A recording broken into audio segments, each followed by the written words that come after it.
Waancaa FA England Chelsea fi Manchester City har'a Stadium Wembley itti waliin taphatu. Pep Guardiola bara dorgommichaa waancaa lammaffaa leenjisaa yeroon kan durfamu. Chelsea ammoo waancaa malee bara dorgommii akka hin xumurreef morkiin taasisan eegama. Abbabaa Alamaayyoo. It's Bernardo Silva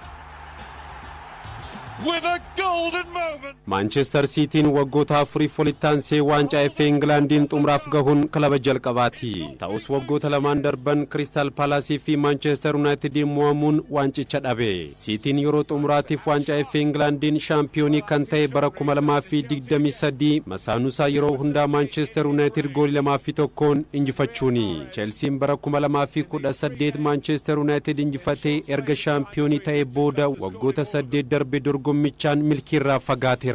The Blues Chelsea waggoota 4 durammoo Liverpool waliin xumuraaf gahuun rukuttaa penaltiin mo'atame. Chelsea fi Manchester City sa'aatii 11 eegalee Stadium Wembleytti shaampiyoonii waancaa FA England bara 2026 ta'uuf ijibbaata morkatu. Walakkaa xumuraan Chelsea Leeds United goolii 1-0 Manchester City booda ka'uun goolii 2-1 Southampton injifachuun morkii waancaaaf darban. Chelsea waancaa FA England waggoota 3 folittaansee xumuraaf gahee mo'amuun seenaa keessatti kilaba jalqabaati. Bara 2020 hanga 2022tti wal duraa duubaan Arsenal, Leicester City fi Liverpoolin mo'atame. Manchester City Chelsea mo'ame waancaa seenaa qabeessa kana yoo dhabe seenaa The Blues qoddata. Gareen Pep Guardiola Manchester City Champions League Euroopan Real Madridin erga mo'atame booda taphoota 11 Chelsea irratti galchaniiru. Sararri Situ Premier League England roobi darbe Crystal Palace injifataniin Erling Haalandiif boqonnaa kennuu dabalatee morkii waancaa 3 keessa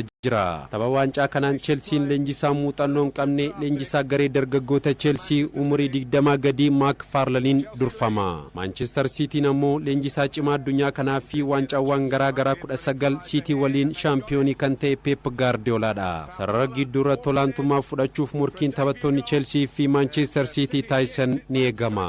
James Roberto Sanchez, Pedro Neto fi Alejandro Garnacho shaakalatti deebi'uun Chelseaf aara galfiidha. Morkii waancaa FA England bara kanaatiin gooliiwwan 6 keessaa qooda kan qabu Enzo Fernandez taphataa Chelsea itti abdateedha. Sababa miidhamaan taphoota 5 darbee Manchester City kan hin tajaajille Rodriin ni taphatan ammas shakkiidha. Tapha Crystal Palacein miseensa garichaan ala kan ture Nico Gonzalez tapha kanaaf qophiidha jedhame.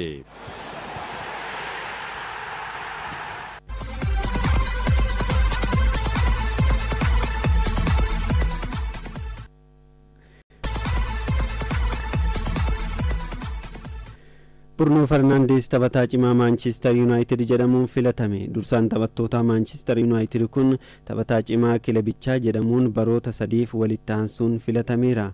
Kana malees baroota 5f badhaasa kana injifachuun riikardii kana dura Cristiano Ronaldo fi David De Gea yeroo 4 filatamuun qabamee tures Bruno Fernandes fooyyesseera. Bara dorgommii kana taphoota liigichaa 33 goolii 8 galchuun kubbaa goolii ta'an 19 hiriyoota isaatiif mijeessee kennuun riikardii liigichaa qoodachuuf itti dhiyaateera. Riikardiin kubbaa hedduu mijeessuu Premier League England Terry Daniel Henry fi Kevin De Bruyne goolii 20 harka qabu. Torbee darbee taphataa cimaa jedhamuun waldaa barreessitoota kubbaa miilaan kan filatame Bruno Fernandes taphoota lamaan hafaniin kubbaa mijeessee kenninaan riikardii liigichaa qoodachuuf yookaan immoo fooyyessuuf carraa qaba. Badhaasa taphataa cimaa liigichaatiifis taphattoota 8 waliin kaadhimameera.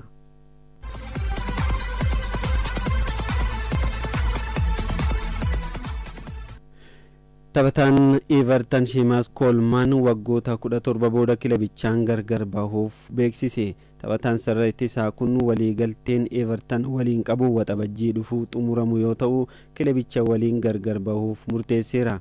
Coleman barootaas dhiyoo miidhama isa mudateen dhaabbiin Evertoniif taphachaa kan hin jirre yoo ta'u baranaa taphoota 3 liigichaan kan taphate. Bara 2009 kilaba biyya isaa Sligo Rovers irraa paawundii 60,000 Evertoniif kan mallatteesse. Turtii waggoota 10 booda bara 2019 immoo dursaa taphattoota ta'uun filatame.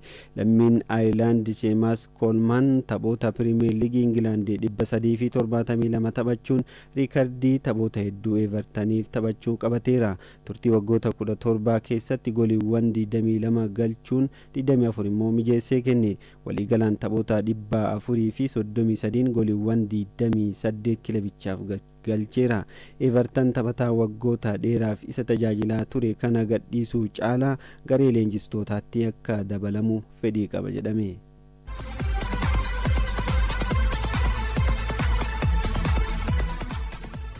Maanuweel Nuwer waliigaltee Baayern Muunik waliin qabu dheeresse. Goolii eegaan buuleessi umrii 40 kun waliigaltee kilabichaa waliin qabu waggaa tokkoon dheeressuun hanga bara 2027tti mallatteesse.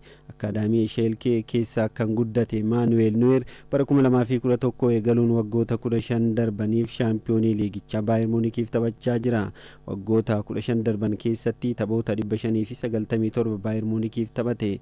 Waancaa Bundesliigaa Jarmanii 13 fi Chaampiyoons Liigii Awurooppaa 2 dabalatee waancawwan 31 kilaba kana waliin milkeesseera. Amma waggaa 16ffaaf kilabichaaf taphachuuf waliigaltee waggaa tokko dheeresseera.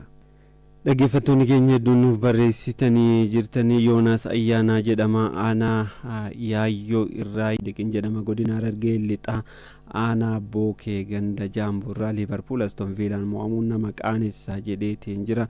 Magarsaa Moosisaa godina Iluu Abbaa Boor aanaa Yaayyoo irraa kilabni koo Manchester City 4-1 ni mo'ata jedheera. Tabar'aati yaadataa Nagaarii jedhama. Cheelsiin har'an injifataa 2-0dhaan jechuudhaan tilmaama isaa Kaayiraa Seefuu Abbaa Jihaad Jimmaa Oomoo Beenyaam irraa kana booda Arsenaal Arne Isloot Anfield seenuu hin qabu jechuudhaan deeggaraa Liverpool kun komii isaatii kan dhageessise.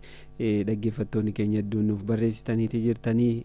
Leenjisaan Manchester City Pep Guardiolaan immoo Jeremii Dookuu irratti yaada kennaniin taphataan kun sadarkaa Laamiin Yamaalii fi akkasuma Vinicius Junioriin ni morkataa jedhamaniiti yeroo gaafataman eeyyen jechuudhaan kan deebisanii taphataan kun as dhiyeenya kana taphoota injifataatiin jira. Homa taphattoonni kunneen godhan gochaa jira jechuudhaan kan isaan kaasanii.